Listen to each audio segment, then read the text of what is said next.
네, 안녕하세요. 저, 저는 무단횡단이라는 사무소를 운영했던 김도영이라고 합니다.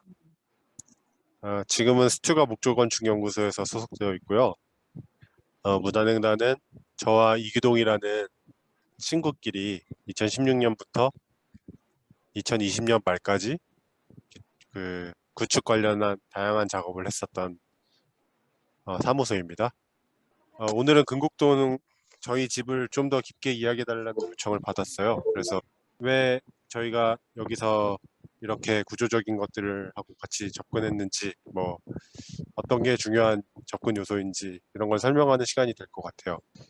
저희의 작업은 뭐 좀 간단히 설명드리면 되게 그 발생했던 조건들과 문제들을 계속 수집하고 그 문제들과 조건들을 해결하는 그 과정 속에서 이렇게 그 건축물이 딱 그렇게 나타나는 것 같이 보였으면 좋겠다고 생각했어요. 그래서 일단 저희가 2018년 무단횡단의 김과 정의 결혼식 파빌리온을 간단하게 소개함으로써 이걸 좀 시작하고 싶어요.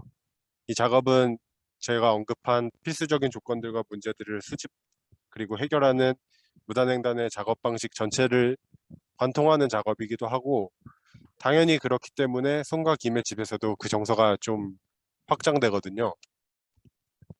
그래서 일단 클라이언트는 저희 오랜 친구이자 아직 학생 신분이었던 30대 남자였어요.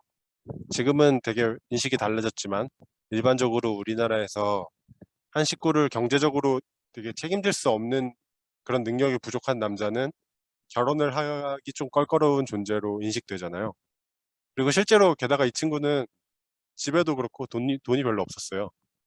그래서 신부는 이 남자의 영어 과외 선생님이었고, 근데 능력이 엄청 뛰어나서 어떤 조직에서든 완전 인정받고, 근데 이것도 역시 일반적이지만 자기주도적이고 능력 있는 여성이 좋은 결혼 상대가 아니라는 그 사회적 편견이 조금 있다고 생각하거든요. 근데 이 둘은 그런 거에 초연하게 당당하게 결혼하기를 마음 먹고 저희한테 의뢰를 했어요. 이게 사이트인데요. 일단 결혼식장에서 결혼하기 싫었대요. 이 부지는 이제 나중에도 이제 언급할 수도 있는데 어머니의 지인으로부터 깨끗하게 쓴다는 조건으로 무상으로 빌렸어요. 이 어머니가 집에 돈은 없는데 그 저명한 무용 연출가거든요. 그래서 권력이 좀 있어요. 그래가지고 이거를 무상으로 빌려주셨대요.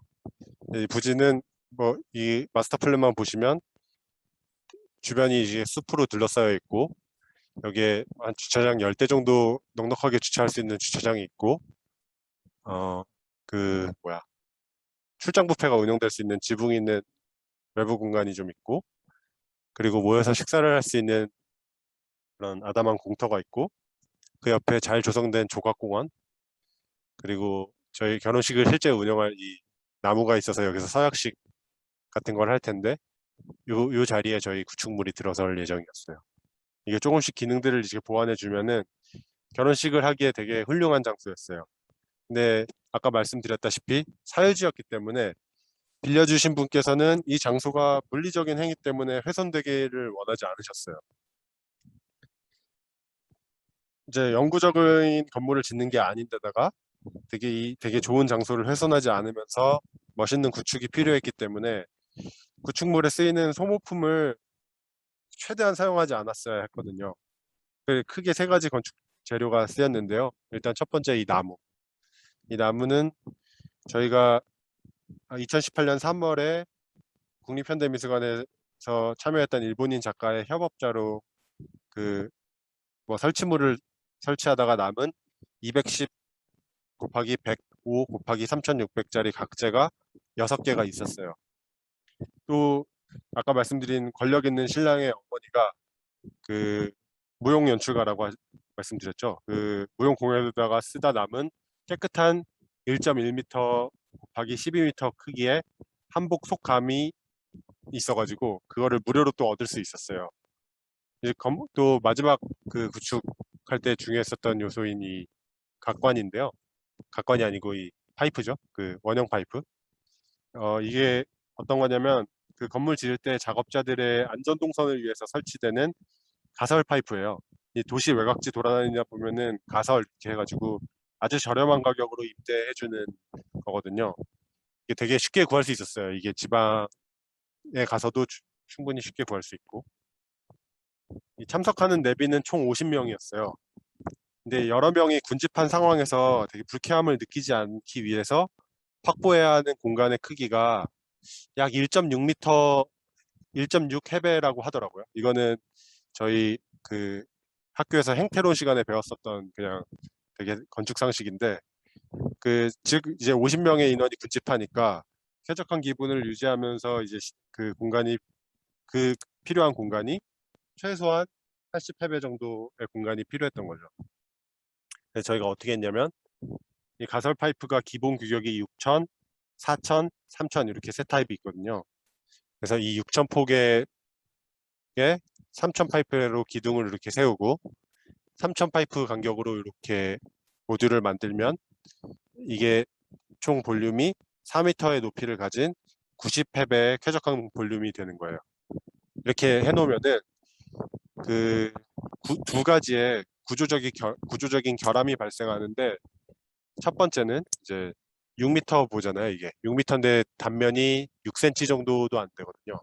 그럼 여기에 걸리는 힘 하중이고, 그리고 15m가 이렇게 길이 방향으로 있을 때 여기에 삼각형 부재가 없으면 생기는 안정, 스웨이라고 하는데, 이 스웨이 문제, 이 두 가지가 큰 문제로 구조적인 결함이 발생해요.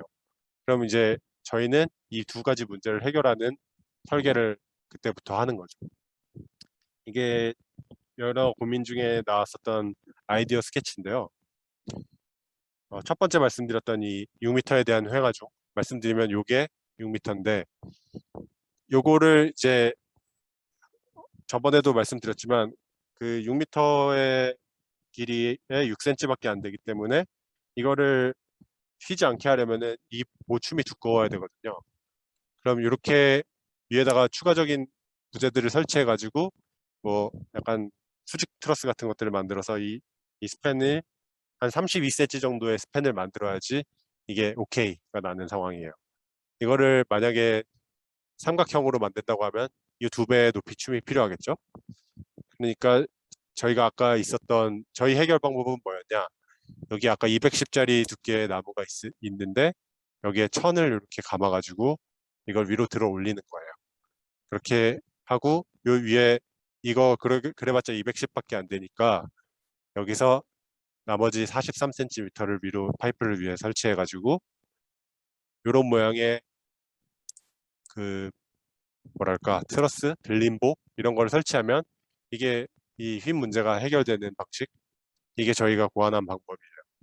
안 그러면 아까 말씀드렸다시피 트러스를 되게 부자연스럽게 막 설치해야 되기 때문에 되게 지저분해지잖아요.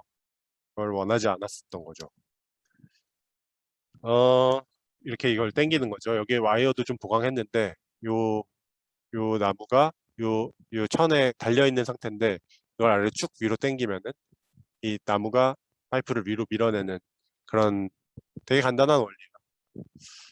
이게 두 번째 문제인 횡화중에 대한 문제, 횡화중에 의한 스웨이 문제인데, 이 기둥과 보루만 이루어져 있고 기둥과 보길이 단순하게 클램핑만 되어 있기 때문에 행력에 대해서 안정을 이루지 못하잖아요. 그러니까 이런 경우에는 이렇게 대각선 부재를 설치해 가지고 브레이스라는 그 이름인데 삼각형을 만들어 줘요. 그러면 이게 삼각형의 그 구조적인 문제 때문에 옆으로 가는 스웨이를 해결하게 되거든요. 근데 여기다가 삼각 파이프를 또 설치하는 게 사실 좋은 방법이 아니라고 생각했어요. 이거는 가장 쉬운 방법이지만 좋지 않은 방법이죠. 그래서 저희는 아까 사용했던 이 천에 충분히 당겨 놓은 다음에 이 부분에 테이핑을 다 했어요.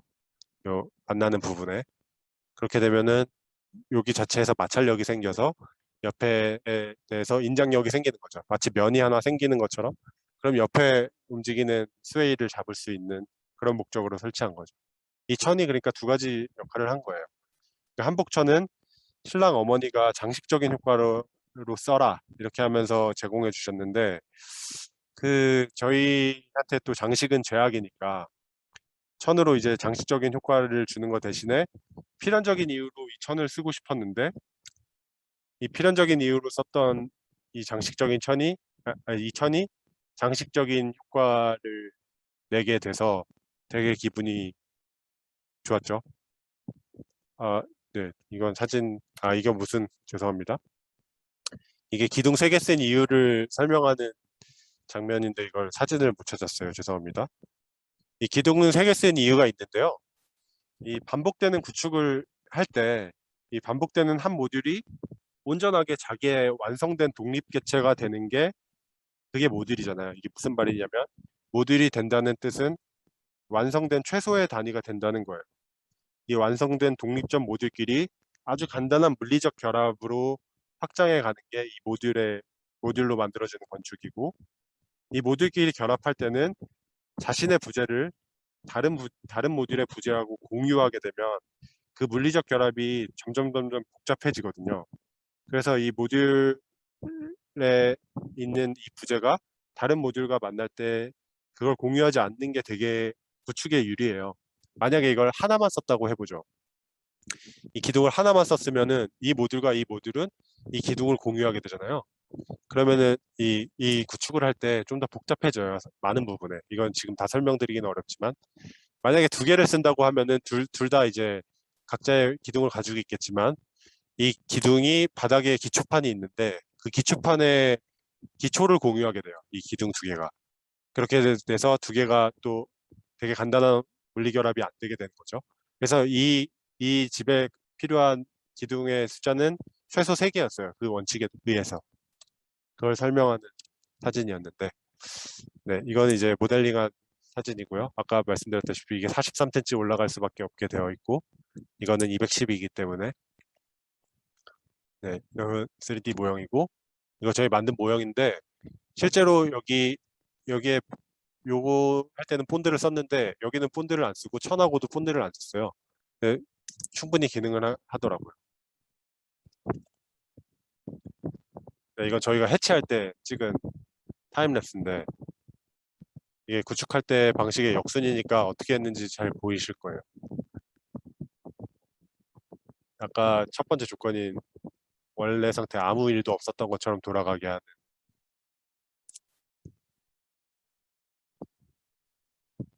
네, 여기 이게 저고 한 사람은 저고 한 사람은 저 파트너 이기동입니다. 네.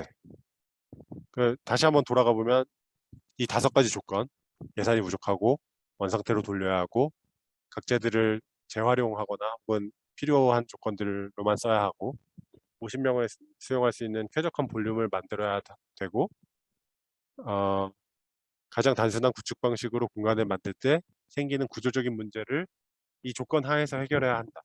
이런 몇 가지 저희가 가지고 있는 문제들을 해결하는 과정 중에 그냥 이렇게 튀어나온 작업이라고 생각해요. 그러니까 이처럼 저희는 작업 내에서 이 조건들을 계속 연구하고 이걸 해체해서 극복하는 방향의 설계를 하는 거죠. 이 형태가 여기서 나온 형태가 뭐 보시다시피 제가 디자인에 대한 뭐 강한 에고로 인한 욕구가 빚어낸 건축이 분명히 아닌 것 같아요. 그래서 이 작업은 저희가 자체적으로 가장 좋아하는 작업이고 이게 저희가 추구하는 작업인 것 같아요. 이 정서가 저희 집에도 온전히 이어졌다고 생각하거든요. 이 과정 중에 있었던 일들을 떠올려 보면 어, 이게 저희 신혼집인 금곡동 송과 김의 집인데 증개축 범위 안에서 가장 적극적으로 집을 고친 어떤 구축적인 측면에서는 신축과 다름이 없는 것 같고 개요를 설명해 드리면 이렇게 내부 공간이 기역자 집으로 생겼어요. 그리고 대지 면적은 100해배 정도 안 되고 집은 50해배 약 한 16평 정도 되는 거예요. 이 마당이 있는 집이고 여기에 이 할아버지가 전세로 살고 계시던 집이었어요. 이 집은 남쪽에 하늘과 마당이 너무 좋아가지고 하늘과 마당을 집에서 집 곳곳에서 충분히 즐길 수 있는 집이었으면 좋겠다라고 생각했고 그래서 좋은 햇빛과 마당 그리고 그 사이에 집과 마당을 되게 다채롭게 만들어주는 깊은 처마와 툇마루 그리고 시원하고 넓은 창문, 뭐 이런 것들이 이 집 설계에서 저희가 원하는 중요한 욕구의 요소들이었어요. 이건 공사 중에 찍은 사진인데 겨울이라 고도가 되게 그 낮았고, 그래서 지방까지 햇빛이 엄청 깊게 꽂히더라고요. 그래서 저희 최종 평면을 간단하게 설명드리면, 이렇게 골목길이 쭉 들어오면 아까 말씀드린 텐마루, 그리고 마당, 현관 이렇게 들어와서 요 구조열이 하나, 둘, 셋, 넷, 다섯, 여섯, 일곱 개로 이루어진 6개 모듈이 이어 붙여져 있는 집이라고 보시면 되고, 거기에 나머지 엑스트라 공간이 있고, 여기도 엑스트라 공간이 있어요. 여기 두 칸은 서비스 영역이라고 해야 될까요? 이 주방도 있고 냉장고도 있고 요리할 수 있는 영역이고, 그 옆에 이렇게 비어 있는 공간, 여기서 뭐 손님이 오면 놀고, 애기들이 놀러 오면 여기 상 치워가지고 여기서 깔아서 놀고, 뭐 이런 공간이고, 이 두 칸이 저희가 잠자는 방, 그리고 여기 나머지는 옷방, 화장실, 여기 그 게스트룸이자 저희 서재, 여기 게스트 화장실입니다. 이게 두 칸, 두 칸, 두 칸, 이런 단위인 것 같아요. 아까 여기서 잠자는 방에서 올라갈 수 있는 다락구멍이 있고, 여기서 그 서비스 공간에서 올라갈 수 있는 다락구멍이 있어요. 이렇게 여기 올라갈 수 있고 이렇게 올라갈 수 있습니다. 그리고 요 바깥에는 아직은 완성이 안 됐지만 외부 테라스 같은 개념이 있어요. 이렇게 나올 수 있고, 나중에 증축하게 될 여기 창고에서 이렇게 올라갈 수 있어서 외부 테라스 같은 곳입니다. 여기서 저희 구축 방식은, 이건 지난번에 한번 설명했는데 간단하게 할게요. 구축 방식은 경량목 구조의 벽식 구조로 행하중에 대응을 하고, 중목 구조처럼 이 기둥부 구조로 수직 하중에 대응하는, 이제 독립적으로 각자 대응하는 방식이에요. 보통 경량목 구조면은 이 벽식이 위에까지 올라가서 아래로 내려오는 수직 하중도 벽에서 해결하고 행하중도 벽에서 해결하거든요. 근데 이 빨간색으로 되어 있는 부분이 경량목 구조의 벽선이에요. 2x6에 11mm OSB 합판으로 만든 일반적인 벽이고, 이 노란색이 45mm 180 모듈의 구조용 합판을 제작한 기둥선입니다. 이 집의 구조 디자인 방법론인데, 아까 말씀드렸다시피 수직 하중은 여러 개의 구조 책에서 제시한 안전한 보의 춤 크기가 많이 나와 있어요. 일반적으로 8분의 1이라고 보더라고요. 그 기준을 충분히 지키면서 응용을 조금씩 했고, 따라서 수직 하중을 담당하는 X들을 독립적인 구조열들로 보고, 이 구조열들이 다 수직 하중이든 횡 하중이든 안전하면은 이 부분은 안전하다고 볼 수 있는 거잖아요. 모두게 다 각자가 다 안전하니까. 그리고 횡하중, 요쪽 방향의 횡하중이 문제인데, 이 부분은 이제 이따가 이진아 교수님이 설명하시겠지만, 그 프로그램에서 그 유효한 벽 길이를 대입을 하면 안전한지를 확인해 줘요. 이런 프로그램인데 거기서 문제가 없다고 나와 있어요. 그래서 그렇고, 수직 하중과 된 것 같아요. 지금은 여기서는 X 강 구조열들의 인면도를 하나씩 다, 아까 독립적으로 안전하면 안전하니까 그 안전한 것들을 다 하나씩 보여드리면서 어떻게 디자인했는지 보여드릴게요. 이건 X1열인데, 이 부분 주방부죠. 주방에 있는 부분 요 열인데, 어, 이게 3700 스팬이고, 여기 활하중이 들어가는 다락방인데 여기에 장선이 185예요. 그럼 185가 이 구조열에 비해서 너무 얇거든요. 활하중이 있는데.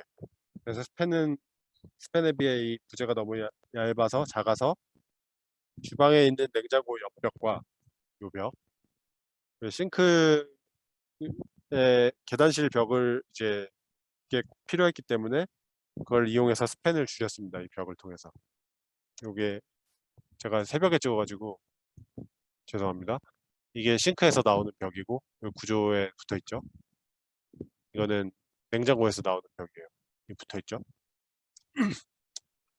이게 X2열인데, 이 부분은 설계상에 아까처럼 그 벽이나 기둥 같은 게 수직 부재가 있으면 안 되는 부분이었고, 사람들이 잘 모이는 장소고 그래서 넓어야 했고 그렇기 때문에 밑에서 해결할 수가 없었어요.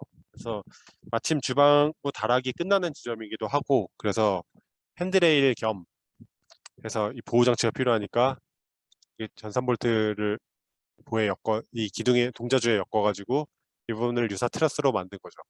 음, 이렇게 약간 들림보처럼 들림보 개념이라고 할까요? 이렇게 들어주면은 이 부재가 요 전체가 엮이기 때문에 스팬을 극복할 수 있습니다. 네, 사진을 보시면 예, 매우 대칭적인 건데 나중에 공사 사진에서 설명하겠지만 네, 이게 약간 설계 변경이 한 번 있었어요. 이것도 X3열인데 거실 중심부고 이 부분은 석가래를 받쳐주는 종돌이 이 종돌이가 석가래가 이제 아래로 이렇게 힘이 내려오면은 이렇게 옆으로 넘어가려는 습성이 생기는데 그걸 이 와이어로 잡아주는 개념이죠. X4열은 침실 옆인데 침실 시작되는 그리고 다락의 끝인데 아까 X2열과 거의 유사해요. 요것도 있으면서 요 벽도 있으니까 충분히 안전하다고 볼 수 있죠. 여기 침실 중심부인데 여기가 제일 어려워서 침실은 다 아시다시피 기능이 많지 않고 좀 비워져 있어야 되고 그래서 수직 부재들을 설치할 수가 없으니까 네 근데 여기에 이 스팬은 그대로 확보해야 되니 위에다가 엮을 수도 없고 다락방이라 그래서 여기는 가운데 각파이프를 설치해 가지고 이 스팬을 극복했습니다. 실제로 이제 짓는 과정들을 따라가면서 좀 설명해 드릴게요. 아까 말씀드렸다시피 이건 연화조라고 하는데 조적 방식이에요. 조적 위에 나무 부재를 이렇게 얹어 가지고 그 기초가 없어요. 기본적으로 이 연화 위에다 그냥 올리는 집들 대부분이 기초가 없습니다. 그래서 미니 포크레인을 들여와서 바닥을 한 500 정도 깊게 파냈어요. 원래 매트 기초를 한 300 정도 타설할 계획이었는데 계획한 층고 확보를 위해서 한 200 정도 더 판 거죠. 거기서 이제 잡석도 좀 다지고 이러는 공간이 필요하니까.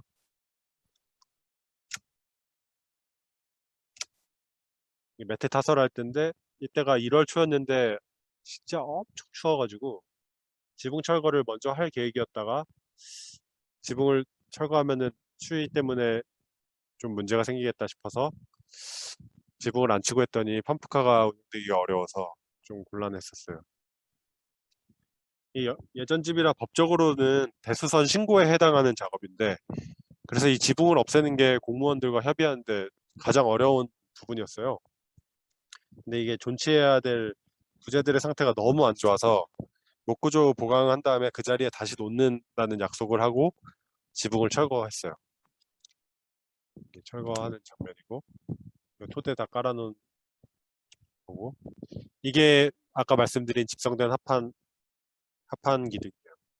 이 기둥에 쓰이는 합판은 그 8월에 있었던 전시 작업 때 썼던 15T 강철 합판 20장이 재활용된 상태예요. 여기 되게 거뭇거뭇하고 지저분한 것들이 많고 여기 이제 이 기둥에 자기 이름표거든요. 이건 그리고 이거는 뭐 각자 필요한 구멍들이고 이걸 CNC로 재단을 해서 이 시프트 합판 3장을 이게 집성하면 아까 세 장은 파빌리온에서의 3개랑 같아요. 가운데를 중심으로 양쪽에 독립적인 것들을 만들기 위해 3개가 합쳐져서 45mm의 180 단면의 기둥이 만들어져 있어요.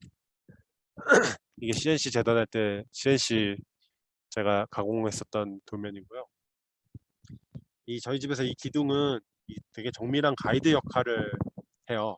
그러니까 합판이 산업재료이기 때문에 되게 통제할 수 있거든요. 예를 들면 일본식 주목 구조 우리 흔히 쓰는 프리컷 시스템은 기계가 가공한 부재가 기본 구조체로 짜져 있기 때문에 목수가 뭐 난다 긴다 하는 거 상관없이 그 잡부가 오든 그 대목장이 오든 영양 때문에 건축의 품질에 뭐 영향이 가지가 않아요. 건축의 품질의 불확실성을 이 기계가 통제할 수 있는 거예요. 근데 이제 경량 목구조 같은 경우에는 목수의 역량에 따라서 집 차이의 품질 차이가 나거든요. 근데 제가 뭐 저희는 되게 작은 회사고 아주 A급 최고의 목수들을 데리고 와서 뭐 할 수 있는 그런 상황은 아니잖아요. 근데 저는 이 집을 설계하고 짓는 사람이기 때문에 그 뭐 프리컷을 맡길 만한 돈도 없고 프리컷의 기본 부재 모듈인 105 각재거든요. 105mm. 근데 이 집에서 이 작은 집에서 좀 다소 둔중한 느낌이 들었어요. 그래서 이렇게 CNC 가공을 맡겨서 합판 기둥으로 정밀한 가이드 역할을 해주는 거죠. 그럼 목수들은 좀 더 단순한 가공을 할 수 있게 돼요. 여기 보시면 목수들은 요 월을 그냥 계속 생산하는 거예요. 같은 크기로 잘라가지고 이 단순한 가공만 할 수 있기 때문에 뭐 목수의 영향에 크게 영향을 받지 않는다. 이렇게 쌓아가고 하나 붙이고 쌓아가고 하나 붙이고 두 개가 붙고 이렇게 쭉 붙게 되는 거죠. 이렇게 세워진 기둥과 월입니다.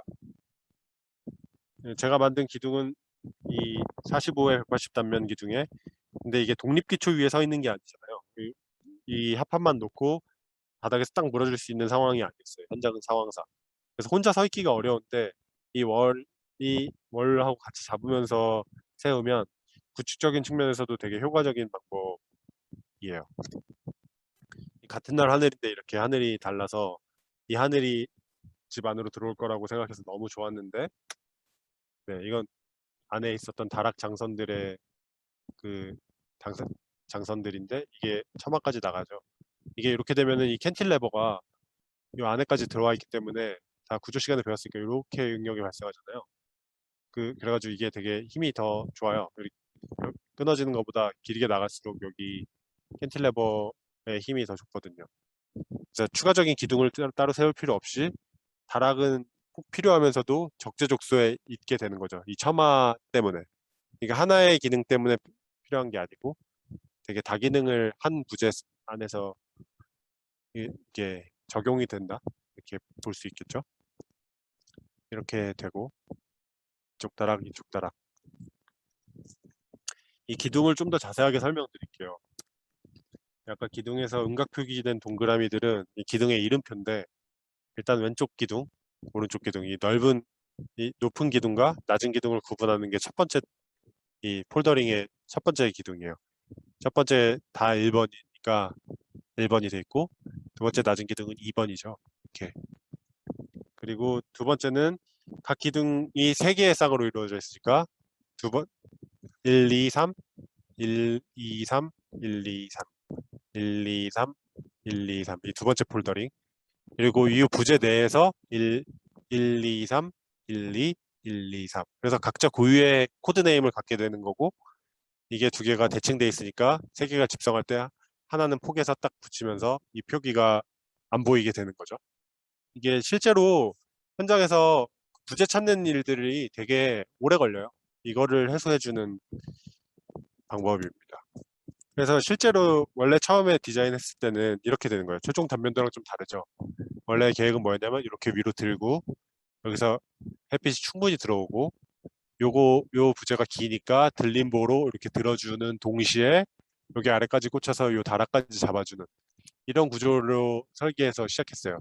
이게 지금도 되게 멋있다고 생각하는데 어 요거 이렇게 남는 거죠. 이 가이드를 다 이 통제할 수 없는 2x4 재료들의 다 가이드 역할을 해주면서 그냥 갖다 끼기만 하면 되는 방식처럼 되어 있어요.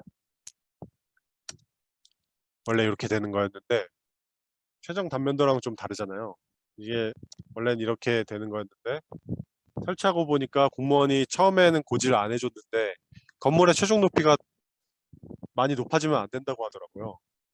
그래가지고 이걸 이렇게 원래 했다가 결국은 이렇게 이쪽을 잘라서 대칭형으로 바꿨어요.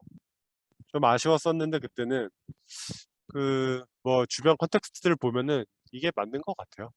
이게 생각해 보면 이렇게 용마루가 엮여 있고 용마루를 엮은 상태고 이것도 용마루를 엮었죠. 용마루 위에 이제 메인 석가래들이 골조를 담당한 메인 석가래들이 올라가고 요 끝에 마구리변인데 이게 캔틸레버로 아까 말씀드린 캔틸레버로 많이 나가서 이 부분 벽돌에 비가 들어오는 걸 막아주죠. 어느 정도 골조가 완성되었을 텐데 빛이 엄청 잘 들죠.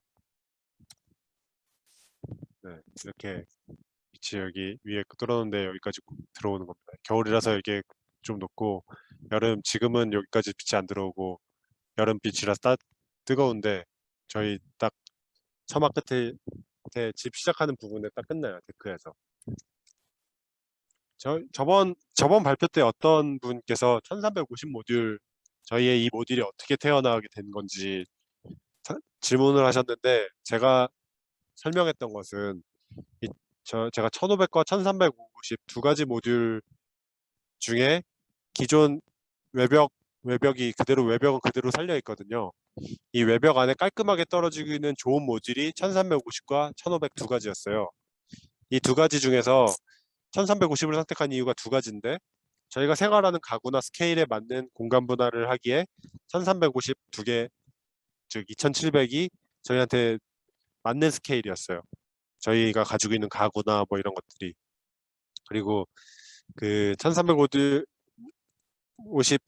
하고 나서 남은 이 2100 정도 되는 이 공간에 화장실과 옷방이 들어가기에 적절한 크기였어요. 1500은 요 끝까지 다 떨어져 있어서 두 칸씩 먹으면 이게 없어지더라고요. 그리고 두 번째 이유인데, 1350 모듈로 하면은 요 그 지붕 있는 부분에서 지붕 천장을 설치할 때 1229를 채워야 되는데, 그 시장에서 나오고 있는 합판의 규격이 1220이에요. 그래서 시공할 때 9mm, 그 9mm의 여유를 두고 합판 온장을 그냥 가공하지 않고 붙일 수 있는 되게 좋은 모듈이었어요. 그래서 그때 좀 보충 설명을 좀 드렸습니다.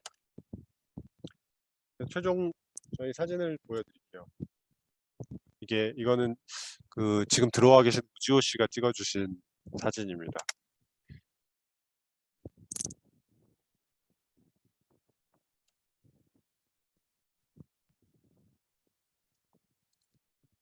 아까 말씀드린 보호 여기까지 받쳐주는 기능이고, 이 부분은 이제 좀 뚫려서 시선 교차가 되게 돼 있고, 이렇게 나른하게 오후에 놀기 좋고.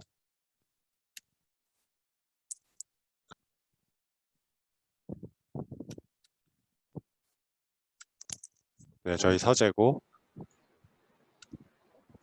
다락방이고, 여기 나중에 그물 해먹 설치해가지고 여기서 다이빙 할 건데 아직은 못했습니다.